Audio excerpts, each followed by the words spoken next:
Hello, everyone. We're going to begin our webinar now. Thank you for joining us. I'm Whitney Kometz from PubGet, and I will be moderating this webinar. You won't hear too much from me today, as I will be soon handing it off to our panelists. So first, I want to introduce the panelists that you'll be hearing from today. First is Ian Connor, Director of Engineering at PubGet.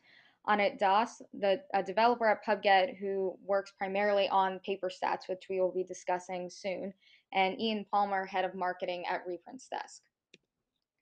Today we will discuss the benefits of being data-driven, how the library experience has developed paper stats. We'll go into all about holdings and how it's not just about subscription content. We will do an overview of paper stats and success stories and a paper stats demo. This time I'm going to hand it off to Ian Connor. Ian, will you please start? Thanks, Whitney. I guess I want to start by, thanking everyone for attending. It's great to see a tremendous interest in this product we've been working on for a while. And I wanted to take you back a little bit in time to why we created this and how it all started. So the origin of this is firmly rooted in the consumer web startup land, and the sorry about that. And the consumer web startup land. So, for instance, on consumer websites like Mint.com or even if you go before that, MS Money and so forth, we identified a problem in the library industry, which is that there's a lot of data flowing through the systems. We initially identified holdings as one of the biggest areas of concern, in that purchasers would, go through the library system.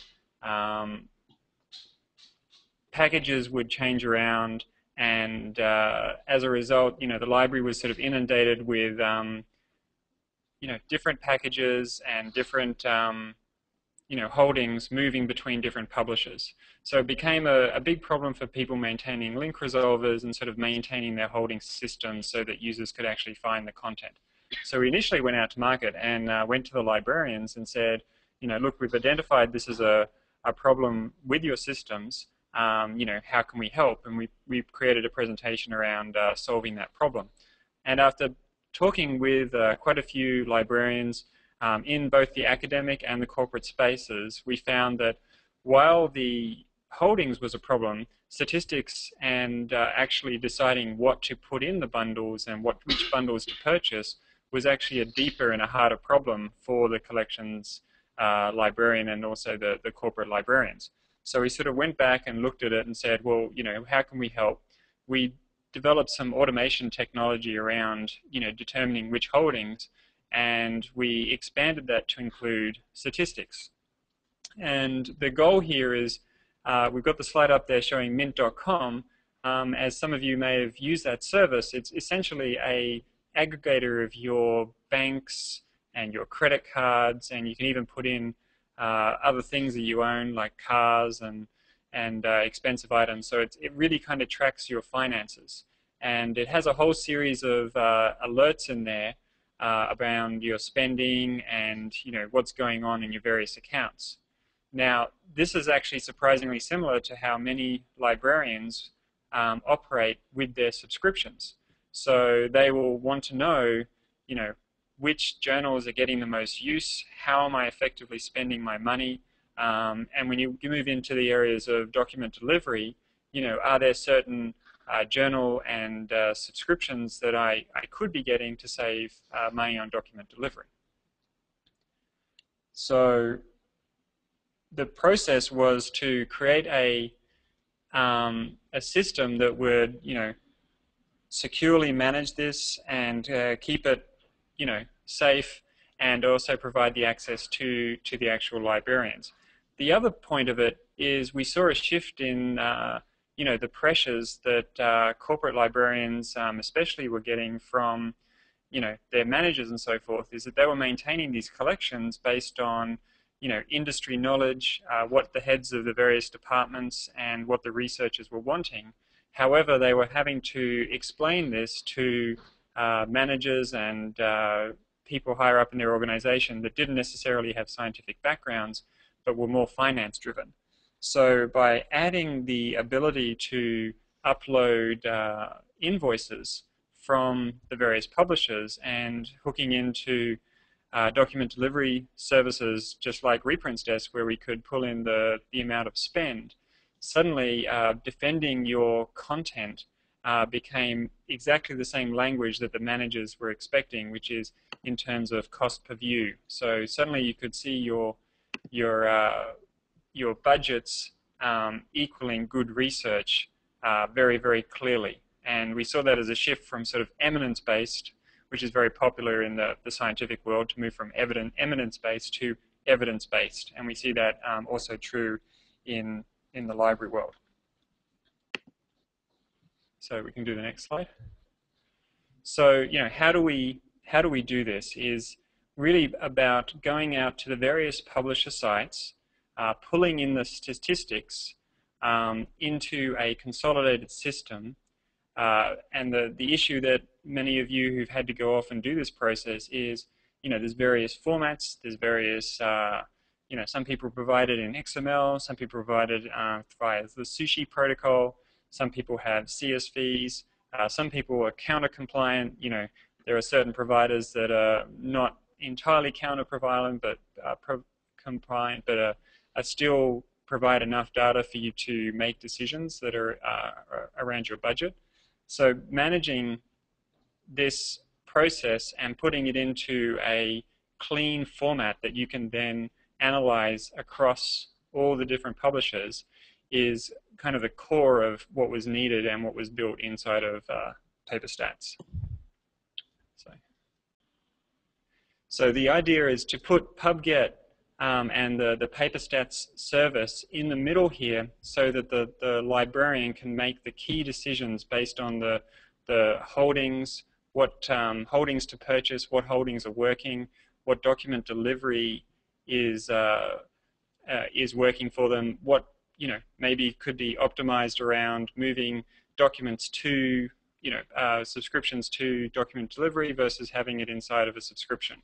So the idea is to basically, you know, save not just time, but also better spend a library's budget, and also being able to report statistics and the cost savings that have resulted in a nice, clean, and easy format. So the next slide. And this is where I'm going to hand off to Ian Palmer to talk about the analogy about how holdings are really the cogs and the gears. So Ian? Yeah, thanks for that, Ian, and thank you to everybody who's made time today for the call, and thank you PubGet and CCC for inviting us, and also our customers who are on. A lot of all of this you already know, and a lot of this you may be doing manually today. And one thing we know in this particular industry is that the suppliers and then the buyers from your side, we really work as partners. So we really see this as a critical piece for furthering the dialogue. So having real-time data at your fingertips, having it automated, it helps the suppliers you work with like us, and also on your side, have more accurate conversations more frequently as needed, and really to kind of help us help you. So we think that's the bigger goal. So anyway, so if we could go to the next slide, Whitney. Holdings, we know are the cog, and I think you know, there's a lot of dependencies on this, and we have an analogy here with another visual. It starts off with basically the road, and it looks like a you know, like a road you can go down, a two-way road, but it actually has the wrong way sign. And we think this is an accurate analogy for having inaccurate data, not having access to the data fast enough, or having impartial data. So, for example, if you only have document delivery data or subscription data in one location, you know, we know that has consequences. And so you know better than anybody else, but we basically have socialized what we've heard from our customers and kind of worked on together. So PubGet by creating PaperStats, and then Reprints Desk by figuring out how we can help facilitate this conversation and help make your lives easier for your patrons, and also for what you have to do from a management perspective. So if we go to the next slide, we're going to talk really about the domino effect of this. And so we see it at Reprints Desk on a pretty frequent basis. Essentially, not having having inaccurate or incomplete data really can affect all the services that you provide. So holdings really is, as Ian mentioned, a cog, if you will, and a centerpiece. It can affect the quality of what you present to users in your link resolver. It can also impact on the document delivery side what one of the true value offerings is for document delivery. So even though fast access to articles that you don't have in your subscriptions, so covering subscription gaps is important, but document delivery value is often actually helping you to realize more of what you do have access to in your subscriptions. And there really is a domino effect, because if you don't recognize the data that you have, the usage goes down. If the usage goes down, it's possible that subscriptions could be cut because it looks like low usage. And so everything that your suppliers in your ecosystem can do to help you leverage your content investments is really critical. And holdings data, again, is really at the heart of all of this. And even from the document delivery side, again, it may cost us on our side, but we know our biggest value offering is really to help you do your jobs and to help you recognize your content investments and to save money as much as possible. So one use case that we've seen as well with better holdings data and true usage, real-time usage data, is not only evaluating subscriptions, but also really on the fly evaluating when document delivery purchases may be better off as a subscription as well. And that type of activity, that happens less often as an annual basis, but would be better served, as we've seen with some clients, happening on a weekly or monthly basis when they start to see usage on certain journals or publisher titles that may be better off as a subscription for the cost benefits there as well and the access benefits. So if you could go to the next one, we're going to show you just briefly, and we know we're talking, but we also want to make a point to show you kind of how this all works together and what the real world experience is. So for those of you who know Reprints Desk, this might look familiar to you. This is the dashboard for what we call our article galaxy system. And it also provides access to document delivery if you look at the order articles row that we have in the second row there. And for users, if they click the single article button, and if we advance it to the next slide, you can see what the user experience is. They get an order form, and so this may look familiar to you either as a Reprints Desk customer or for other document delivery suppliers that you may work with. User places an order, and what they get back is an email. And in the document delivery service, if we don't recognize a match to subscription or open access content, then they basically get a link to go and download an article that we've procured on their behalf legally and paid the copyright on their behalf. And if you could go to the next slide, Whitney, they would get a link basically to download the article.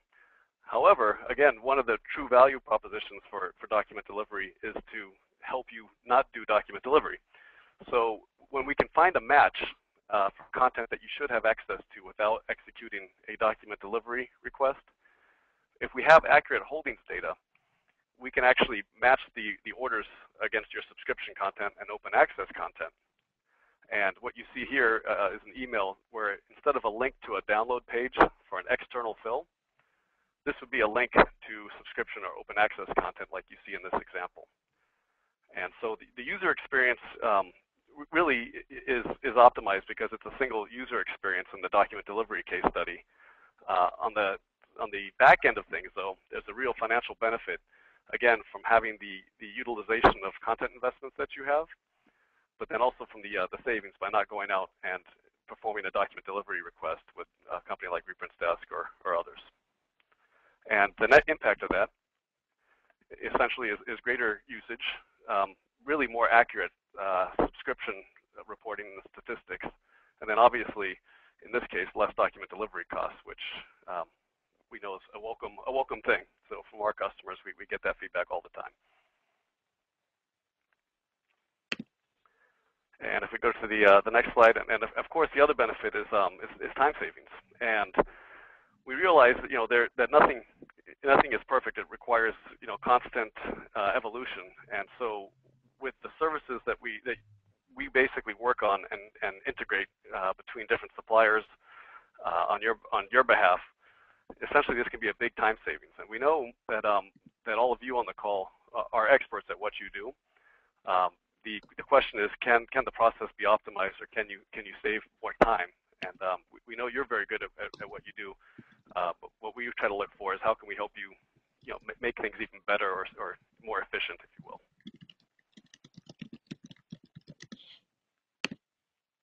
And with that, I'm going to pass it off back to Ian Connor.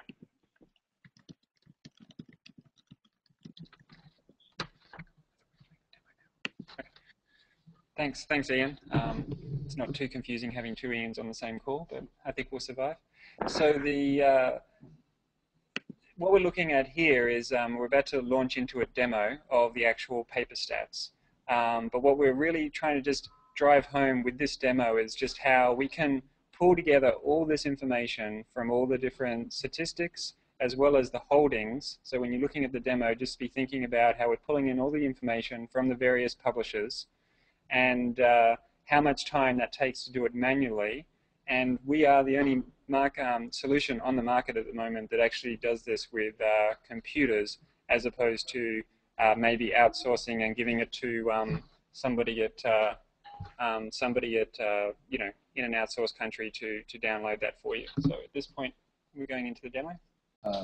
Hi everyone, thanks for participating in this webinar. I'm on it. I'm one of the developers from PubGet on the PaperStats product, and I'm going to walk you through the PaperStats product itself through the librarian portal. So here we are at pubget.com, and now here we are in the librarian portal.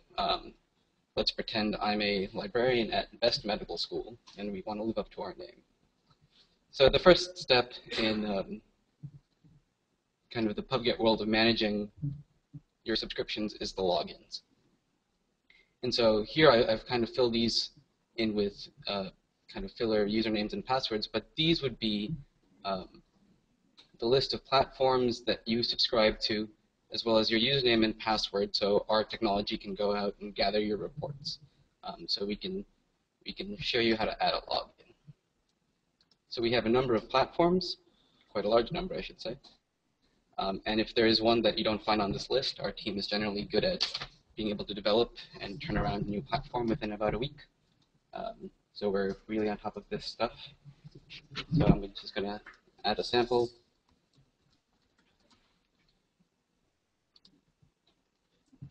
Cool. So what I've done is I've added a login for EBSCO. Our technology is going to go out and test if we can log in with the credentials you gave us. And if we can, in fact, log in, we'll go out and start grabbing holdings and stats reports as required. Yeah. So that's kind of the first part. Generally, all a librarian has to do to get started up on PubGet is enter these logins, and our technology does the rest. And what the rest includes is gathering your holdings. So here we have, from our Biomed Central login, a gathering of holdings. We can see that there's a lot of titles here, and depending from the publisher, we get different information. Generally, it's the journal title, the ISSN platform clearly, and ideally start and end dates, but that varies from publisher to publisher. And you can get a quick overview of the different holdings accounts that you have. And we can see here that from Biomed Central, we have 252 titles. The next big step in this PaperStats project is stats itself. So here we have a publisher usage report. And here we can see over the last 12 months the usage statistics that we've gathered from counter reports. And so here we have PDF views and HTML views grouped by all of your platforms. You can see your most viewed titles on here. You can see kind of augmented information if you edit the report. You can select certain types or specific platforms that you want to take a look at. So let's try doing. I'll update the report, and here we can see the new figures and updated details as per necessary. And so this is a nice little visualization tool. You can download the raw reports we have from this, or if the file's a little too big, you can get the report emailed just directly to you. And we have some other information here as well, kind of a summary report of your most viewed titles over a date range, your most viewed publishers, least viewed publishers, so on and so forth. And if you want to handle the reports yourself, we actually collect all your raw reports. And so here you can see from the various logins, we have reports per year. And these will be the counter reports, and these will be CSVs or TSVs, most of the time Excel files sometimes. And we gather these reports in multiple formats. If a publisher supports sushi, we can adapt our technology to gather via sushi. And so usage statistics and holdings are all fun, but what we want to do is see how much that is costing our library. So with a very simple form, you can upload your data with an ISSN and a cost, and we can also handle kind of bundle cost reports and such. You upload all that data, PubGet does its thing, and here we can see how much your subscriptions are costing you. And what's fun is, let's say we have this nature bundle with individual pricing. We can see that we spent a little bit over $120,000 on it, and so we'd like to see how much each journal is costing us. So we crunch these statistics, your costs with your statistics, and we can see, oh, this Journal of Gastroenterology cost us, $1,000, but it's also been viewed a lot. We can see that it's been picked up almost 1,400 times, costing us 78 cents per view. And so cost reports are really the big value add of PubGet. We consolidate all of your statistics, your holdings, bring it all into one place. You can see, directly how much each of these journals are costing you. And this doesn't only include your holdings and subscriptions. This also includes document delivery. As we've partnered with Reprints Desk, and you can kind of see, over time how much your libraries are spending on document delivery. And let's see, we can also see, you can see different statistics like highest cost per view journals. Can you save money by adding subscriptions? We also can compare, if you've been using both document delivery and other subscriptions, we can compare and check if you've ordered an article that you actually had rightful access to, and we can hopefully correct you there so you don't spend money you don't need to. And I would just add here that on this analysis page, we've kind of tried to slice it and dice it in three different ways. It's finding journals that are underutilized, because that's maybe journal subscription dollars that you could be spending on other journals. The other thing is, can you save money by adding subscriptions? So, in this case, we pull in the information from document delivery like Reprints Desk. We group them by journal. We allow you to upload a quote that you've obtained from a publisher. For instance, ProQuest or EBSCO. Maybe you're doing a few once-off purchases for Wall Street Journal or New York Times. You could go to an aggregator vendor and then apply a whole package and say, given my last 12 months document deliveries, if I had bought this package from ProQuest with all these, business journals or so forth, would I have ended up saving money or not? And one of the first corporate librarians that we rolled this out to, it didn't actually change their budget so much, but it allowed them to move things between subscriptions and document delivery such that they were basically spending the same amount of money, but delivering a much better service to their users. So they shifted dollars that they were getting maybe a $70 cost per view, taking those out of subscriptions, and then getting putting those into document delivery, while journals that were getting a tremendous amount of document delivery fees were shifted into subscriptions because the cost per view there justified it. The final point here is the bundle. Some people have concerns about whether the big deal is good for their library. Sometimes it is, sometimes it's not. What we allow you to do is to go to a particular publisher and say, if I were to buy these journals individually, how much would it cost? You could upload that into our analyzer here and then see, given your cost per view, it might be better in some cases to split a bundle and buy certain journals, journal by journal, and other journals just as a ad-needed basis. So that's kind of the key analysis that we allow you to do after you've uploaded the invoices, which Annette had just mentioned, and two, after the logins are in place such that we can go off and gather that data.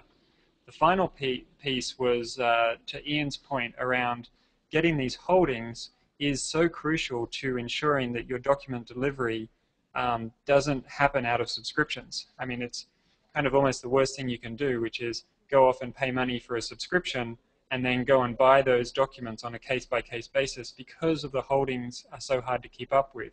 So what we've done in particular with the case with Reprints Desk is we integrate straight into their holding systems. So once we get the holdings, we'll bundle those up and send them directly into the reprints system for your library, such that you can just put that on autopilot and have kind of the machines working for you to ensure that you will never pay for a document delivery that you have a subscription for.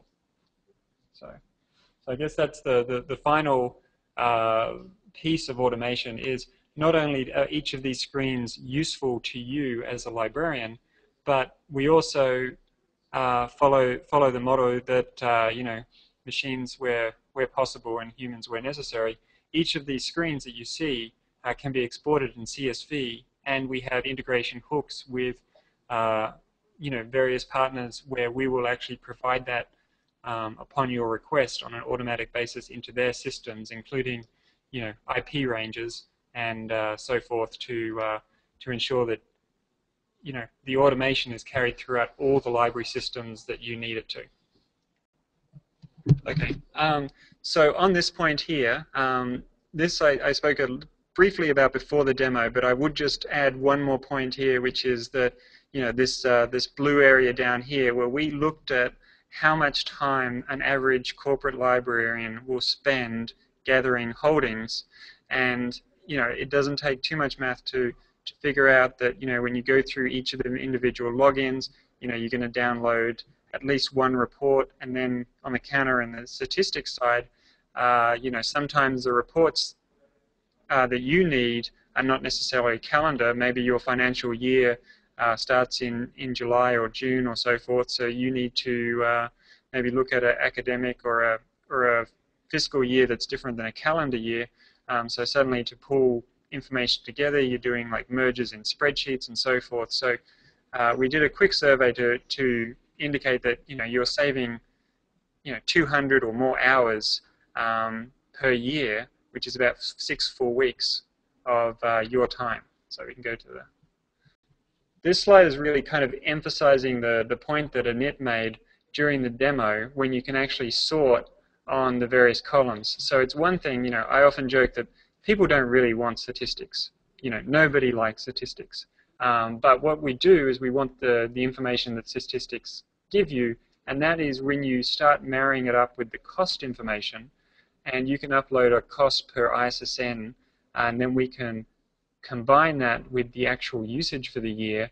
Then you can quickly get a report in Excel, or we'll let you do it online, to sort on the cost per view, and you can see right away which journals are performing and which ones are not. So it really surfaces kind of the thousands of journals that you may have subscriptions to. I mean, it's not uncommon to have, if not hundreds in a corporate setting, but even thousands. You can sort very quickly in Excel a few thousand rows and then see which journals are the ones that you need to focus on when you're making your next year renewal for the collections development process.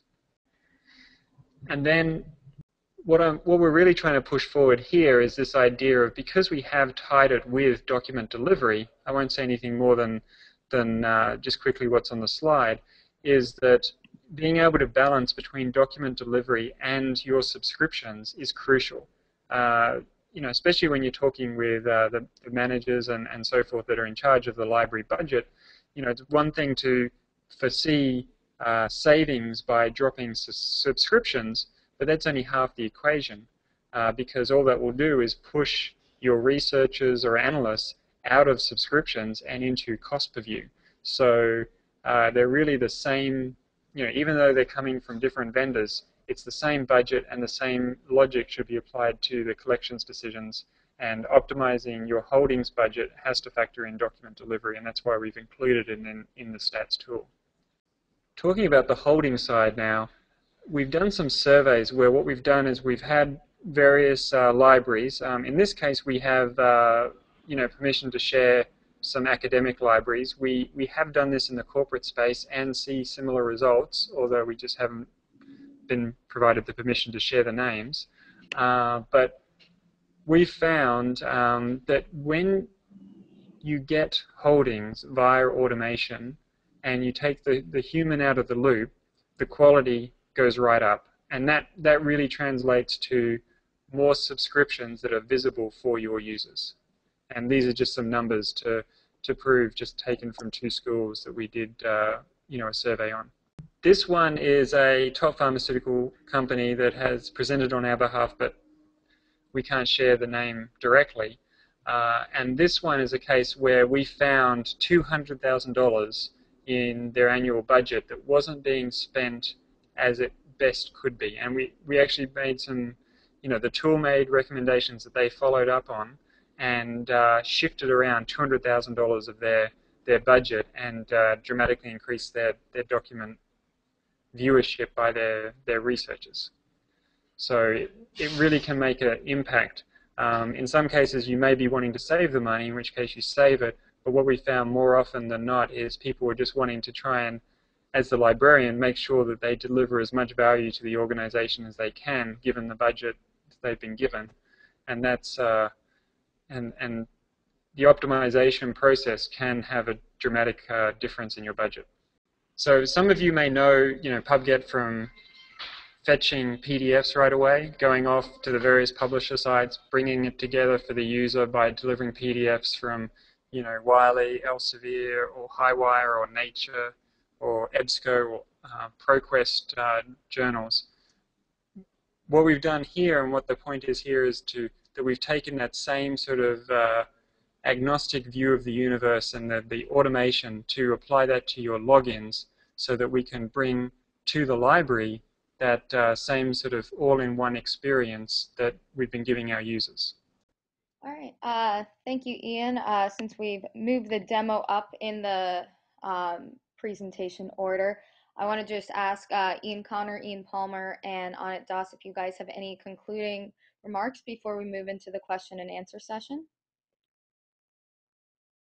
No? Okay. So before we do that, I just want to make note that I noticed that there were a number of academic libraries who also joined the call, since we wanted to keep this a little bit agnostic and talk about the advantages that both academics and corporates would receive, and mention that as part of the PubGet acquisition through Copyright Clearance Center, we are now seeing a really nice integration between the Copyright Clearance Center product Get It Now, which provides cost-effective, immediate fulfillment to unsubscribed journals for academic libraries.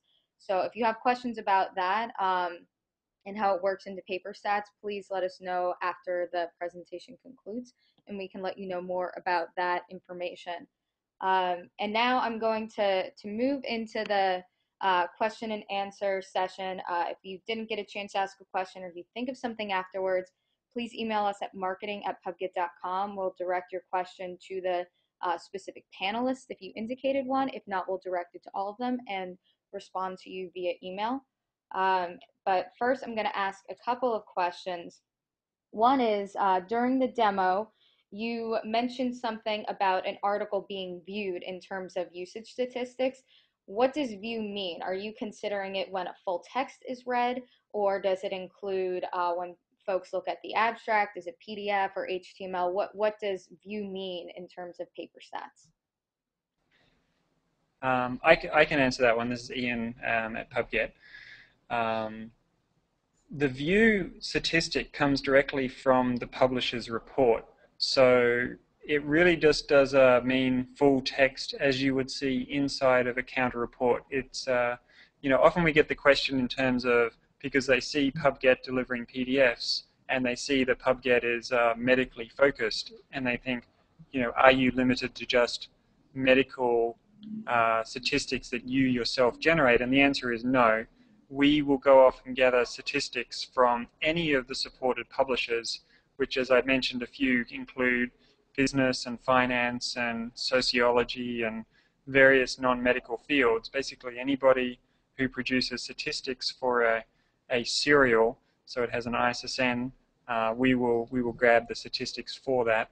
And the statistics, full text and PDF are typically provided in counter reports. I know Highwire, for instance, their statistics tool will also deliver the abstract views as a separate statistic. So what we do is we try and get the best that's available from each platform. And so if you're looking at a PDF, a statistic that's coming out of a Highwire-based system, we will actually tell you when abstracts are viewed.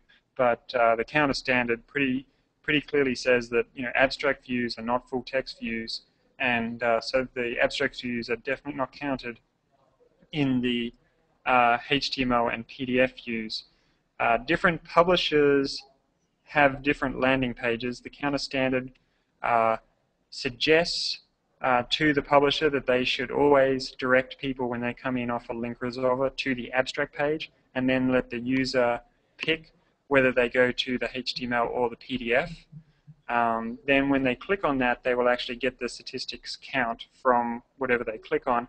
Some publishers, for convenience or whatever reasons, will send users directly to the HTML page directly, in which case they'll come in off a link resolver, hit a HTML page, that gets counted as a view, and then the user may click on a PDF.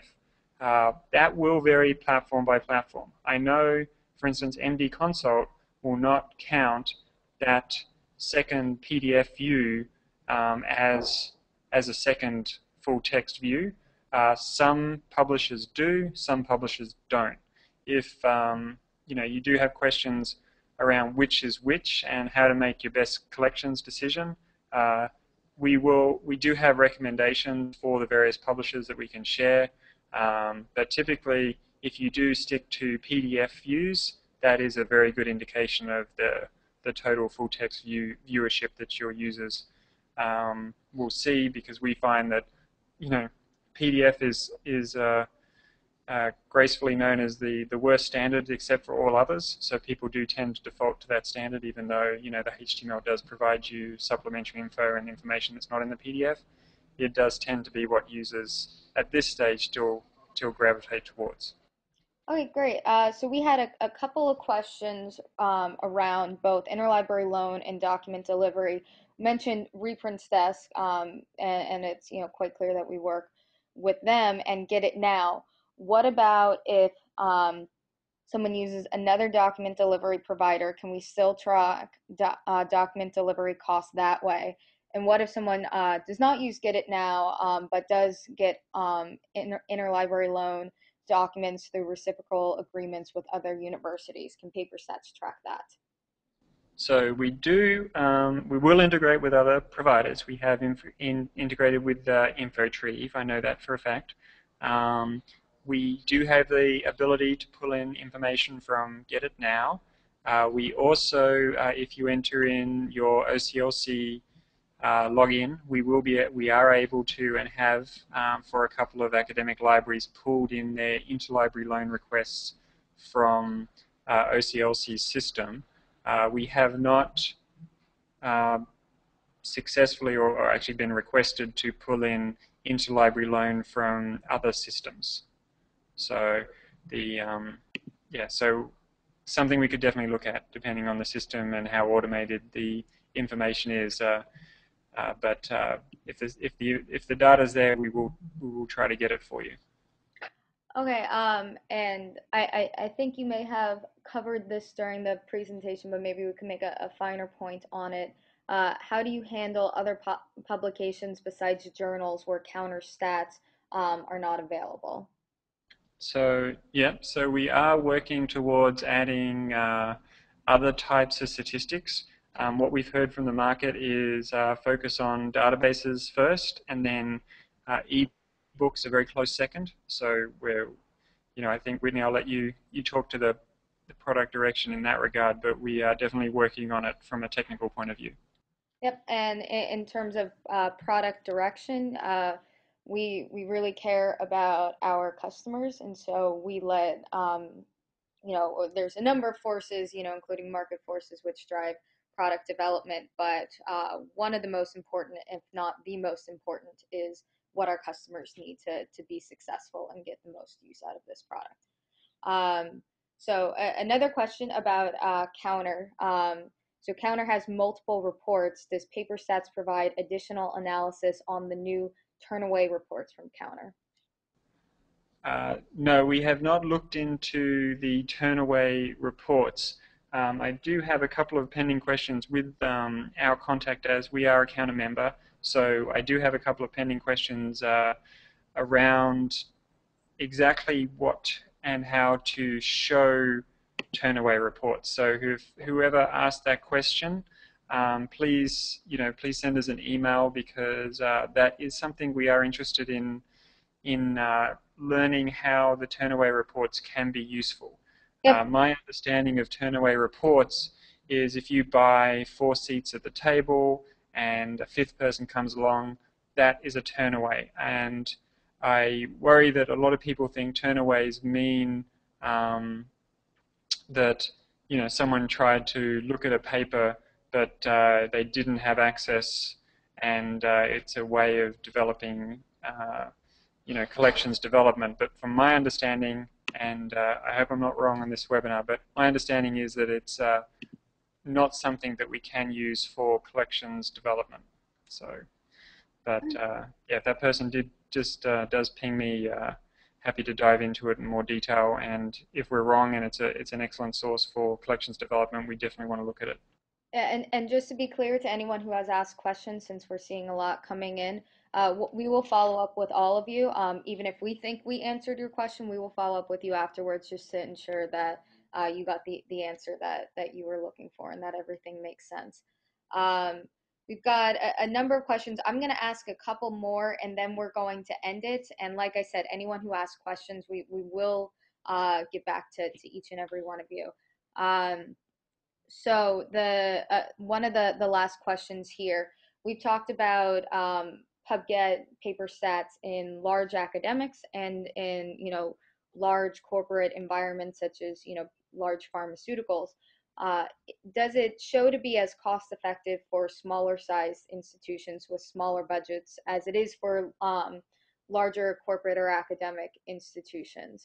Is this something that we're seeing, to make sense from the smaller institution perspective? And yeah, that does depend on the size. It's if you have one subscription, and one journal. I'm taking an extreme straw man case here. Then the amount of savings involved to pull that into a tool and consolidate and bring it all together is not that great to you. But you might find that even going to do 3 or 4 different platforms, especially if you are a small library, that probably means that there's probably only one of you, and you may even be wearing other hats while you're running the library. So it might still provide enough savings so that you can just sort of keep floating above water, so to speak, and get the rest of your job done. So we have seen very small libraries use it. I'm thinking of one in particular that was basically a startup library.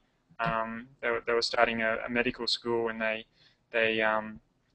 kind of wanted to do the collections development using automation from the get-go, so that it never got out of hand, and their holdings never got out of control, and their statistics never got out of control. So they just wanted to keep it under control from the get-go, and it has worked very well for them. So it will depend.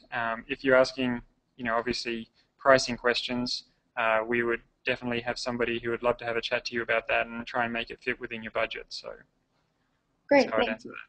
Thank you. And our last question that we'll answer during this webinar, but again, we will get to all of you who ask questions. And anyone who emails marketing@pubget.com now or after the webinar at any point. So as this is technology, sometimes glitches happen, whether it's, an error with, grabbing your holdings or an error with usage statistics. What can PaperStats customers expect from a customer service standpoint, and how do we handle any kind of technology issues? Not a problem. Yeah, we have integrated a support feature directly into the library tool itself. So from any page or any screen inside of the application, you can click a support link. We will know who you are. We will know where you're coming from. You can answer a question, and we're able to, get back to you. And please treat that support. It's a live active support forum that we maintain. It's private between you and us, and we have people monitoring that daily. It is far from a dumping ground that is a feature request that never gets acted upon. We internally track how many how much time that it takes us to resolve, how many issues we have open, how many we're closing, and we do actively work on that queue because we see it as a critical piece of the application that we've built. So we do take support very seriously, and we do encourage you to use the support. Thanks, Ian. And with that, we are going to conclude today's webinar on statistics-driven collections development. If you have any other questions, please email marketing@pubget.com. And thank you to our presenters today, Ian Connor and Anit Das of PubGet, and Ian Palmer of Reprints Desk. Thanks.